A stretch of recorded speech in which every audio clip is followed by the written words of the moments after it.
काफिर है तो शमशेर पे करता है भरोसा, मोमिन है तो तबलीग पे लड़ता है सिपाही। अस्सलाम वालेकुम नाजरीन, मैं हूँ आपका होस्ट ज़ाफ़रान शाह बाबर। नाजरीन आप देख रहे हैं MR न्यूज़ HD। नाजरीन अगर हम पाकिस्तान की फोर्सेस की बात करें तो रेस्क्यू 112 भी इनकी खिदमत किसी से कम नहीं। आप ये देखें कि पाकिस्तान में कहीं पे भी कोई भी हादसा पेश आए तो सबसे पहले रेस्क्यू 112 खिदमत पेश होता है। नाज़रीन आज हम मौजूद हैं जोब शहर के दियात में।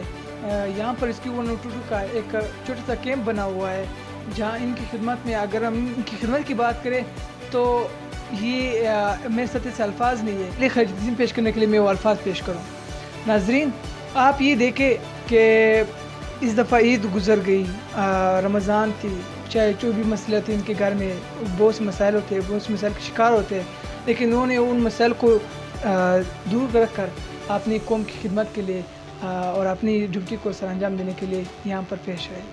हमारे साथ यहाँ पर डॉक्टर से मौजूद है, उनसे भी बात करते हैं, यहाँ के जो ऑफिसर है उनसे बात करते हैं कि उनका क्या मौक़िफ़ है इस कैंप के हवाले से। अस्सलाम वालेकुम। वालेकुम सलाम। क्या नाम है सर आपका? अकील शाह। और सर आप यहाँ पर क्या वर्क काम कर रहे हो?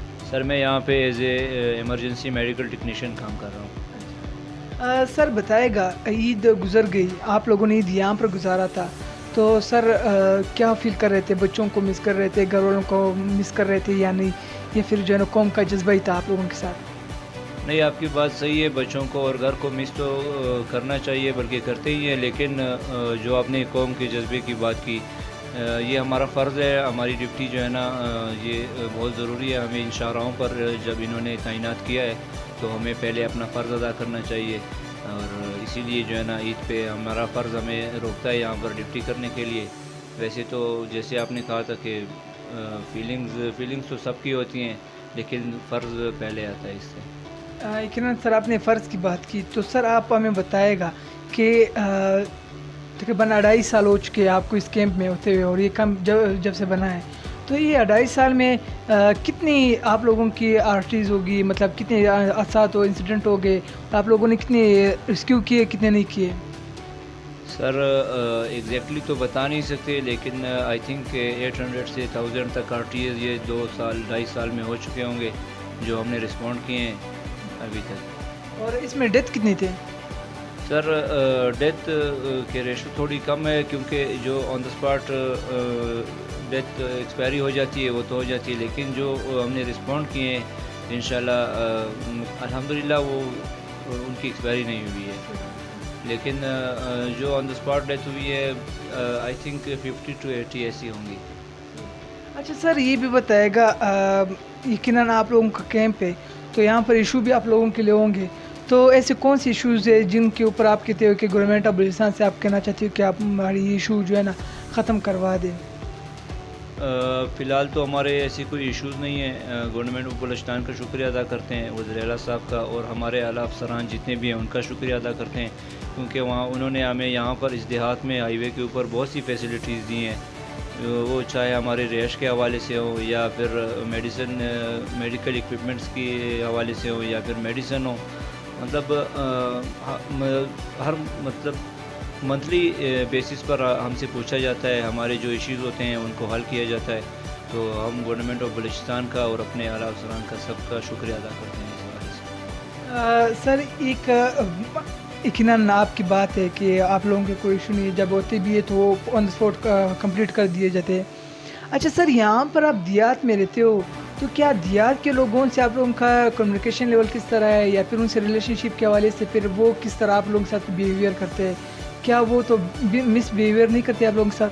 सर देहात में जब पहले हम लोग जब हमारे यहाँ पे सेंटर शुरू हुए थे, शुरुआत में तो देहात वाले कह रहे थे कि मतलब ये जैसे होता है हमारे इलाकों में डिस्पेंसरी, और इस तरह वो कह रहे थे कि यहाँ पर भी डिस्पेंसरी बन गई, छोटा सा हॉस्पिटल बन गया, इससे हमें कोई फ़ायदा ही नहीं होगा, और ऐसे वैसे बातें करते थे। लेकिन जब हमारी सर्विसेज शुरू हुई तो आहिस्ता आहिस्ता इनको पता लगा कि ये तो बहुत अच्छी बात है, हमारे फ़ायदे के लिए हो रही हैं, तो अभी देहात वाले इस हद तक मुतमईन है कि वो हॉस्पिटल या DHQ जाने से ज़्यादा हमारे पास भागे चले आते हैं। और सर बताएगा कि ये जो रोड अभी जा रही कोयटा से रोड तक, تو اس ہائی وے پہ کتنے کیمپ سارے بنے روپ ٹو کوئٹہ تک؟ سر روپ سے کوئٹہ تک آئی تھنک 6 بنے ہوئے ہیں کیمپ. ایک سے دوسرے کیمپ کا فاصلہ 60 سے 80 کلومیٹر ہے. تو یہ شیرانی سے ضلع شیرانی سے لے کر کوئٹہ تک بنے ہوئے ہیں, پھر کوئٹہ سے آگے کراچی تک بنے ہوئے ہیں. ویسے اوور آل بلوچستان میں ہمارے 17 to 18 سینٹرز بنے ہوئے ہیں ہائی ویز پر. اور سر یہ بھی بتائے گا کہ کیا آپ خود ایز اے آفیسر آپ اپنے قوم کو ہمارے پلیٹ فارم کے تھرو کیا پیغام دینا چاہتے ہو کہ ریسکیو 122 کیا پیغام دینا چاہتا ہے ہمیشہ کے لیے پاکستانی شہری کے ناطے اور پاکستان ایز اے پاکستان کے آفیسر کے ناطے؟ سر ریسکیو 1122 تو مختلف چیزوں پر کام کر رہا ہے. جیسے کہ پنجاب میں ریسکیو 1122 ہے, وہ ریسکیو بھی کر رہا ہے, میڈیکل کے حوالے سے بھی کام کر رہا ہے. KPK میں بھی اسی طرح ہے, لیکن بلوچستان میں بھی اسی طرح انشاءاللہ ہو جائے گا. فی الحال ہم نے ریسکیو کی جو ٹریننگ ہم نے سب نے کی ہے بلوچستان میں, جتنے بھی MERC 1112 کے جتنے بھی امپلائیز ہیں سب نے ریسکیو کی ٹریننگ کی ہے اور میڈیکل کی ٹریننگ کی ہے. انشاءاللہ امید ہے آہستہ آہستہ جیسے ہمارے افسران کہہ رہے ہیں کہ یہاں پہ ریسکیو کا کام بھی ہم لوگ سٹارٹ کر لیں گے. فی الحال تو ہم روڈ ٹریفک ایکسیڈنٹ RTS سنبھال رہے ہیں, RTA رسپونڈ کر رہے ہیں. تو اس حوالے سے لوگوں کو کہنا چاہتا ہوں بلوچستان کے لوگوں کو کہ یہاں پہ بلوچستان میں RTS کی ریشو بہت زیادہ ہے. میں نے کبھی کہیں پہ پڑھا تھا کہ ٹیررزم سے زیادہ یہاں پر ایکسیڈنٹ سے ڈیتھ ہوتی ہے. تو بس یہ کہنا چاہوں گا کہ جب آپ روڈ پہ چلیں تو احتیاط سے چلیں, اور جب آپ روڈ پہ جیسے چڑھیں تو آپ سمجھیں کہ سارے لوگ پاگل ہیں, میں نے خود ہی احتیاط کرنی ہے. اور ہائی سپیڈنگ اکثر جہاں پہ جتنے بھی RTAs ہوئے ہیں اوور سپیڈنگ کی وجہ سے ہوئے ہیں. تو یہ کہنا چاہتا ہوں کہ اوور سپیڈنگ نہ کریں, اور بس جو روڈ ٹریفک کے اصول ہیں ان پر چلیں تاکہ یہ ایکسیڈنٹ RTS کم ہو اور ہماری قیمتی جانیں جتنے بھی ہمارے بھائی ہیں اور بچ سکیں. اعوذ باللہ من الشیطان الرجیم, بسم اللہ الرحمن الرحیم. پہلے سب سے ہم MRC ریسکیو 112 کے بہت شکر گزار ہیں, اور اس کے بعد ہم اپنے ڈپارٹمنٹ افسران جو والا کام افسران ہیں اس کے ہم بہت شکر گزار ہیں, اور ہم اپنے کام ڈیوٹی جو ہے ہم بہت محنت اور دیانت دارت سے ادا کرتے ہیں, سر انجام دیتے ہیں. شکریہ. میں اس گاؤں کا رہنے والا ہوں. سب سے پہلے اس چینل کا شکریہ ادا کرتا ہوں کہ آپ لوگ آئے. یہ سینٹر ہمارے لیے بہت ہی بہتر ثابت ہوا. ہم گورنمنٹ اور پاکستان کے مشکور ہیں کہ انہوں نے یہ سینٹر یہاں اوپن کیا.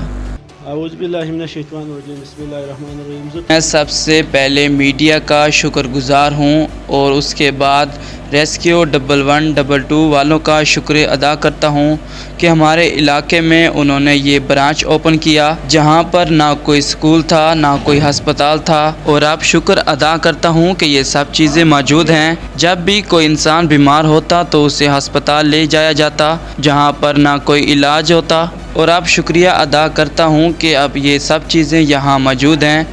جب بھی کوئی انسان بیمار ہوتا تو اسے ہسپتال لے جاتے جہاں پر نہ کوئی علاج ہوتا اور نہ ہی کوئی ادویات کی سہولت موجود تھی. لیکن اب شکر ادا کرتا ہوں کہ یہ سب چیزیں یہاں موجود ہیں. ایک دن میرے بھائی کا ایکسیڈنٹ ہوا. ہمیں معلوم بھی نہیں تھا کہ ریسکیو 1112 نے انہیں ریسکیو کر کے ہسپتال منتقل کیا. ہم نے 2 ایکڑ زمین دی جو ہمارے لیے ہمیشہ خوشی کا باعث بنے گی. یقیناً ناظرین آپ نے دیکھا کہ یہاں پر عوام بھی خوش ہے, اس علاقے کے جو لوگ ہیں وہ بھی خوش ہے, اور یہاں کے جو آفیسرز ہیں وہ بھی خوش ہے کہ مطلب ہم لوگوں کو ایک اچھی اپرچونٹی اور ایک اچھی جگہ ملی جہاں پر ہم لوگ قوم کی خدمت بھی کر سکے اور یہاں پر جو ہے نا ہم اپنے کام بھی کر سکے. ناظرین آج کے لیے اتنا ہی. مزید خبروں اور تفصیلات کے لیے دیکھتے رہے MR نیوز HD. آج کے لیے اتنا ہی. اپنے کیمرہ مین میرک شاہ کے ساتھ زعفران شاہ کو دیجیے اجازت. اللہ کے بعد.